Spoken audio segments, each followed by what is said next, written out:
Good morning বন্ধুরা। ঘুম থেকে উঠলাম, উঠে আসলাম একটু সামনের দিকে দেখতে ঝড়ে কি অবস্থা হয়েছে।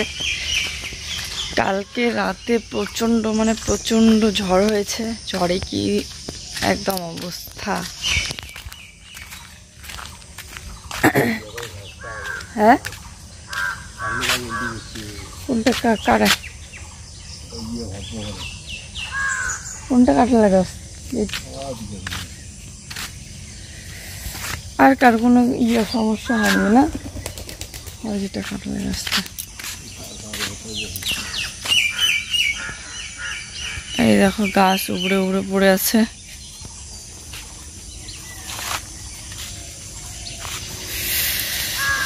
কালকে রাত্রে বিয়ে বাড়ি থেকে এসে গল্প করতে করতে অনেক রাত্রিবেলা ঘুমিয়েছি। তো ঘুমানোর পর যে পরিমাণে তুমুল ঝড় আসলো, এত ভয় পেয়ে গেছি। আর ঝড় তো ঝড়ের সাথে সাথে ধামাকাদার বৃষ্টি, আর তার সাথে সাথে ধামাকাদার হাওয়া, আর তার সাথে সাথে কি বলতো, একদম আকাশটা যে ফুটতেছিল মোটামুটি 1 ঘন্টা কি 1.5 ঘন্টার মতো এক টানা ফুটে গিয়েছে। আর বিদ্যুৎ চমকাচ্ছিল এত পরিমাণে, একদম আওয়াজটা শুনলেই ভয় লাগে বাবা। প্রচুর পরিমাণে ভয় পেয়ে গিয়েছি আমি তো রাত্রিবেলা কালকে। একদম ভয়ে ব্ল্যাঙ্কেট মাথায় উড়ি দিয়ে, বাচ্চাকে সহ একদম মাথায় উড়ি দিয়ে রেখেছি। এদিকে গরম লাগে কিন্তু এদিকে ব্ল্যাঙ্কেট উড়ি দিয়ে রাখি, যদি ভয় পেয়ে গিয়েছিলাম যে পরিমাণে হাওয়া। আমি ভেবেছি আমাদের ঘরের চালটা মনে হয় আর থাকবে না, যদি না থাকে তাহলে বৃষ্টি এসে সোজা বাচ্চার মাথায় পড়বে। আর যে পরিমাণে বিদ্যুৎ চমকাচ্ছে,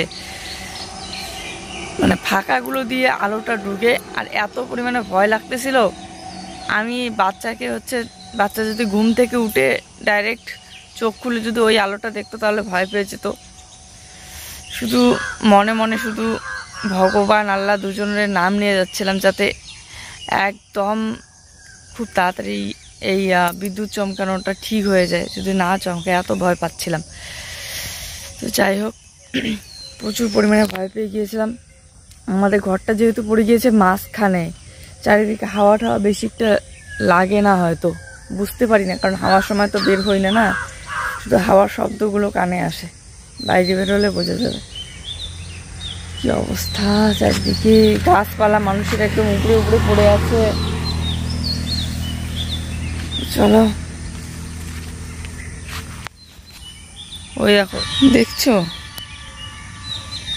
রাস্তাটা দেখলে বোঝা যাচ্ছে ঝড় হয়েছে। ওই দেখো রাস্তায় গাছের ডাল থেকে শুরু করে পাতা টাতা কি অবস্থা হয়েছে। এই দেখো জঙ্গলগুলো কি অবস্থা হয়েছে।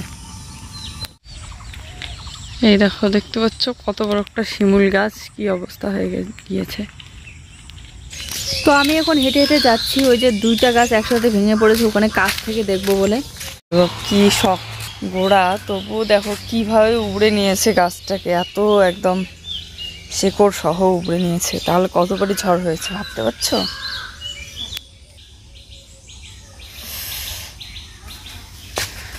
এই দেখো গাছের কি মোটা মোটা, আর ওই যে গাছটা, ওই দেখো কাঁঠাল হয়েছে, কাঁঠাল সহ।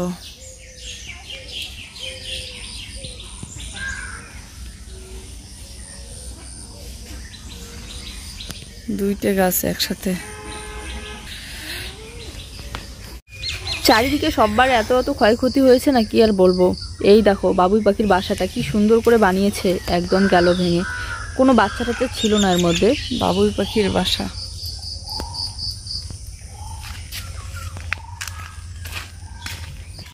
বাসাটা দেখে ভীষণ কষ্ট লাগতেছিল, কত কষ্ট করে বানিয়েছে হয়তো। দেখো একদম একটা ঝড়ে একদম সব ওলট পালট হয়ে গেল। প্রতি বছর এই ঝড়ের দিনে ঝড় হয় ঠিকই, কিন্তু এবার হঠাৎ করে এত পরিমাণে ঝড় হলো ভাবতে পারিনি। আকাশটা ভালোই ছিল সন্ধ্যার সময় পর্যন্ত। বনিদের আবার অনেক গাছ ভেঙে পড়েছে।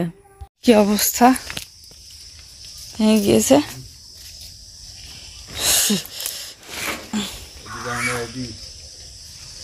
ঠিক করে দেওয়া হবে। তারপরে এই যে বাথরুমের খুঁটিটা টেনে টুনে ভালো করে বেঁধে দিলাম আর কি।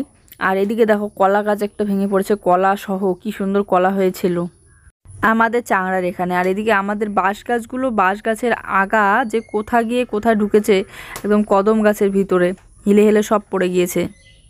আর সব থেকে বড় ক্ষতি যেটা হয়েছে, কারেন্টের তার তুর কোথা থেকে যে কোথায় ছিঁড়ে পড়ে আছে বলাই মুশকিল। কারেন্ট মনে হয় 2-3 দিনও আসবে না। আমি তো শুধু আমাদের বাড়ির আশেপাশের এই দিকটা দেখালাম, কিন্তু আরও যত দূর এগিয়ে যাব তত দূরে আরও বেশি বেশি পরিমাণে রাস্তাঘাটে গাছ ঠাস পড়ে পড়ে আছে। খবর এসেছে 3 দিনও কারেন্ট আসবে না। এই 3 দিন যে কীভাবে মহা মুশকিলে কাটাতে হবে। আর এই যে এতদিন পর আমাদের উঠোনে পাতা পড়া দেখতে পাচ্ছ, ঝড় হাওয়া হলেও বেশি একটা পাতা টাতা পড়ে না। আর আজকে এমন মানে পাকানো ঝড় একটা দিয়েছে, কোথাকার পাতা কোথাকার ডাল কোথাকার গাছ যে কোন দিকে পড়েছে কোনো ঠিকই নেই। সামান্য এই ছোট্ট কুড়ে ঘরটার মধ্যে যেভাবে যে আমাদের ভয়ে ভয়ে কালকে রাতটা কাটাতে হয়েছে আর বলার মতো না। শুধুমাত্র ভাগ্যের জোরে আর মাঝখানে ঘরটা ছিল বলে বেঁচে গিয়েছি এই যাত্রায়। আর ওই যে বারান্দাটা দেওয়াতে হাওয়াটা এখনও বোঝা যায় না বেশি একটা, না হলে আগে যে পরিমাণে হাওয়া ঢুকতো, এই দিকে হাওয়া ঢুকতো দরজার ভিতর দিয়ে একদম ওই দিকের বেড়া পর্যন্ত নড়ে উঠতো। তো এই যে ঝাড়ু দিয়ে নিচ্ছি, আর আমাদের উঠানটা একটু সমান, তো এর জন্য বৃষ্টি হলেও বৃষ্টির জলটা খুব তাড়াতাড়ি শুকিয়ে নেয়, জল জমে থাকে না আর কি। আর উঠান যদি গর্ত গর্ত থাকে তাহলে জল জমে থাকলে ঝাড়ু দিতে অনেকটাই অসুবিধা হয়। তো এই যে উঠোনটা ঝাড়ু দেওয়া কমপ্লিট। এবার যাব কলের বাড়ির ওই দিকটা, তারপরে হচ্ছে উঠোনের সামনাটা মানে গেটের সামনাটা, ওই দিকটাও ঝাড়ু দিতে হবে। চারিদিকে একদম পাতা দিয়ে ভর্তি হয়ে আছে। এই সময়টা যেহেতু বৃষ্টি সৃষ্টি নেই, সবাই লেগে পড়েছে একদম ঝাড়ু দিতে। সবার বাড়ি একদম একই অবস্থা, ভর্তি হয়ে আছে পাতা পড়ে। আর সকাল সকাল সবার মুখে একটাই গল্প, কালকে রাত্রিবেলার ঝড়ের কথা কেউ ভুলতে পারেনি। চলো গেটের সামনাটাও আমার ঝাড়ু দেওয়া কমপ্লিট। এক বালতি হয়ে গিয়েছে পাতা, এখন এগুলো নিয়ে গিয়ে একদম পেছনের দিকে ফেলে দিয়ে আসি। আর তারপরে দেখো, কালকে রাত্রিবেলা বিয়ে বাড়ি গিয়েছিলাম, এই শাড়িটা পরে গিয়েছিলাম। শাড়িটার কথা অনেকেই বলেছো যে খুব সুন্দর লাগে, কোথা থেকে কিনেছো। আসলে এটা কেনা না, এটা হচ্ছে গিফটের শাড়ি।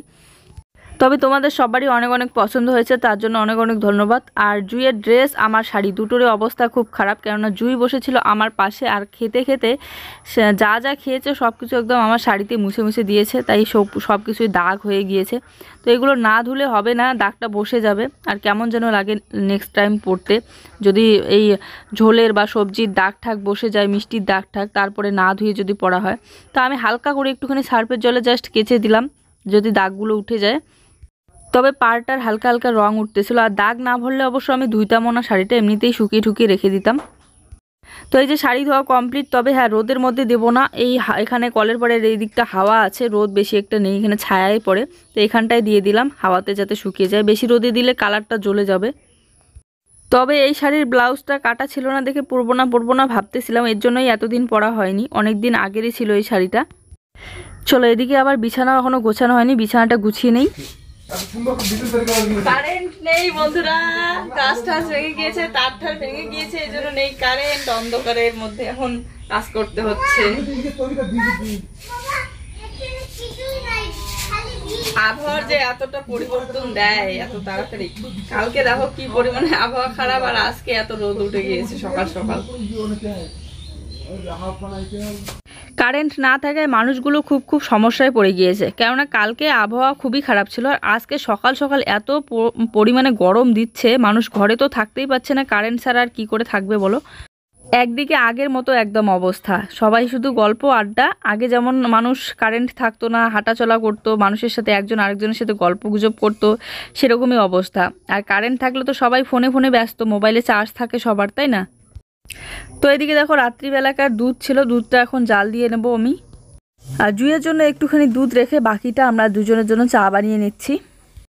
সকালবেলাকার এই চাটা খেয়েই লেগে পড়বো এই দুপুরবেলাকার জন্য রান্না বান্না করতে।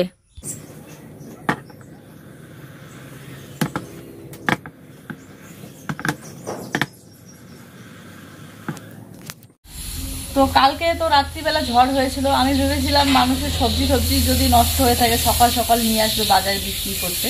ওকে বললাম বাজার থেকে সবজি নিয়ে আসো, সবজি নাকি পাইনি। এই যে তবুও খুব সকালবেলা যখন ঝড়টা কমছিল না, একটু করে গেলে পাওয়া যেত। এই যে নিয়ে এসেছে মাছগুলো, আবার ভালো টাটকা তাজা।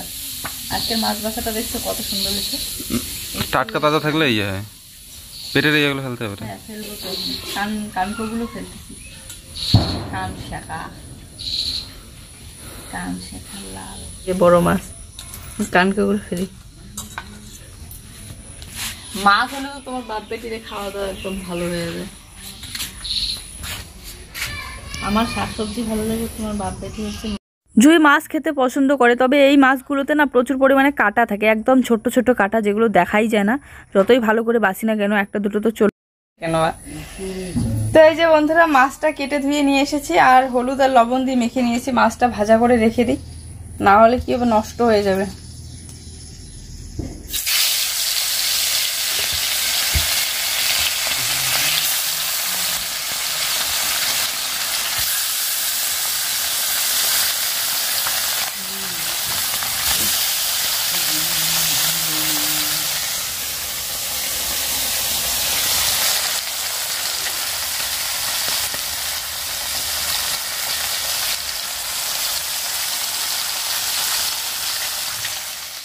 মোবাইলে তো বেশি একটা চার্জ নেই, তবে ভাবলাম যতক্ষণ পর্যন্ত চার্জ আছে ততক্ষণ পর্যন্ত তোমাদের সাথে শেয়ার করেই যাই। জুই সোনা হচ্ছে মাছ খেতে পছন্দ করে ঠিকই, কিন্তু ওকে মাছ খাওয়াতে গিয়ে আমরা পড়ে যাই সমস্যায়। মাঝে মধ্যেই কাটা ছোট টুকটাক গলায় লেগে যায়, তখন যে চিল্লানো শুরু করে, তারপর অনেক কষ্ট করে বের করা হয়, শুকনো ভাত ঠাত খাওয়ায়। তো এই যে মাছটা ভাজা হয়ে গিয়েছে, এবার মাছের ঝোল বানানোর জন্য টমেটো কুচি কুচি করে কেটে নিয়েছি। নিয়ে নিলাম মাছের ঝোল বানানোর জন্য টমেটো, আর এই যে পেঁয়াজ কুচি কুচি করে কেটে নিয়েছি।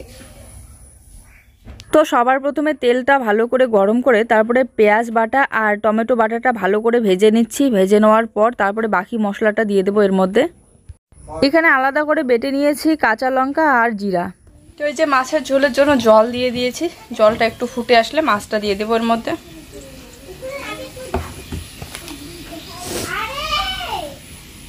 মাছের ঝোল হোক বা যে কোনো সবজি হোক, লবণটা দিতে আমি আইডিয়া পাই না, তাই লবণটা একটু টেস্ট করে নিতে হয়। তো ঝোলেতে মাছ দেওয়ার আগে আমি লবণটা টেস্ট করে নিলাম, লবণ টবণ ঠিকই আছে।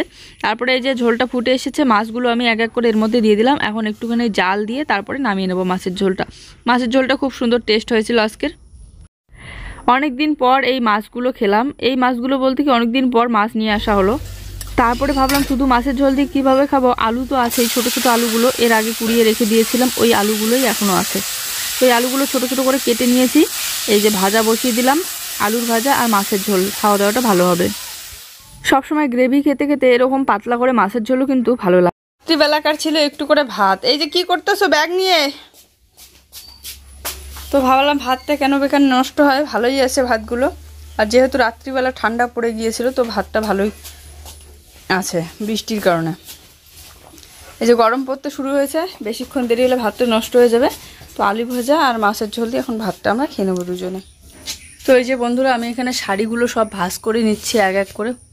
এই দেখতে পাচ্ছ কারে করে, কেননা ঝড় হয়েছিল তাই সব শাড়ি ঠাড়ি বের করে নিয়েছি।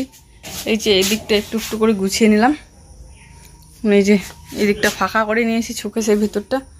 শাড়ি এই যে নিচের শাড়িগুলো গুছিয়ে গুছিয়ে এখানটায় রাখবো। এদিকে দেখতে পাচ্ছ সব বের করে নিয়েছি।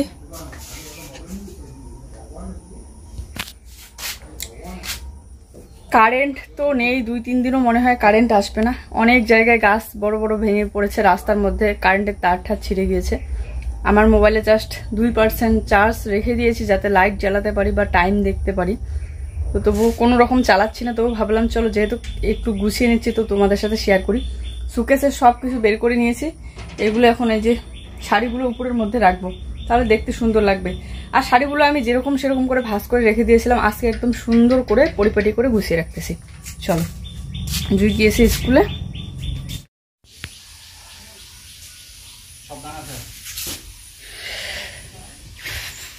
এই দেখো এতদিন পর কি সুন্দর করে আমি শাড়ি গুছিয়ে নিয়েছি, আর কি সুন্দর লাগতেছে দেখতে।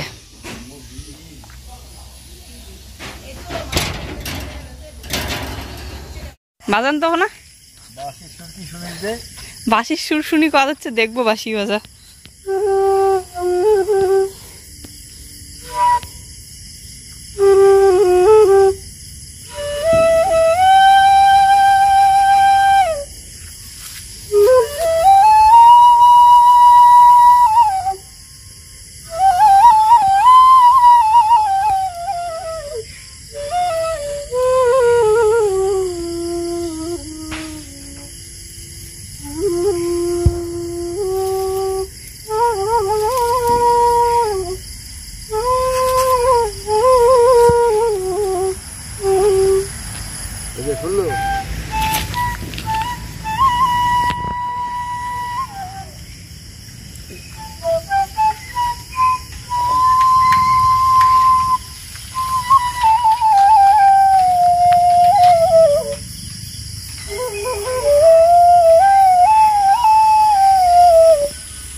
কেমন লাগলো জেঠু শ্বশুরের এই বাঁশির সুর? আমার তো বেশ অসাধারণ লাগে। আমি তো যখনই শুনি একদম মন দিয়ে শুনি, সেই ভালো লাগে আমার, একদম গ্রামের ফিলটা পাওয়া যায়।